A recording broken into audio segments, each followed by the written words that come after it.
On se souvient de l'affaire Air Cocaïne, ce jet privé français stoppé en 2013 à Punta Cana en République dominicaine avec la découverte de 700 kilos de drogue dans ses soutes. Et on se souvient de l'évasion spectaculaire des 2 pilotes qu'un commando privé avait fait rentrer en France.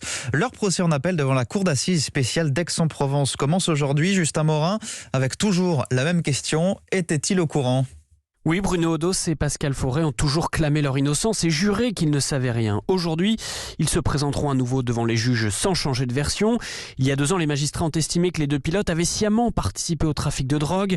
26 valises, cabossées, anormalement lourdes, dans un jet privé, cela interroge.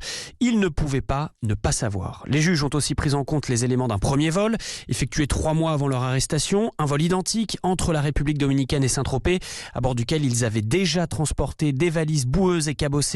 Une cargaison suspecte qui avait même été signalée par un témoin aux autorités françaises. Sauf que l'enquête n'a jamais réussi à prouver qu'il s'agissait de drogue.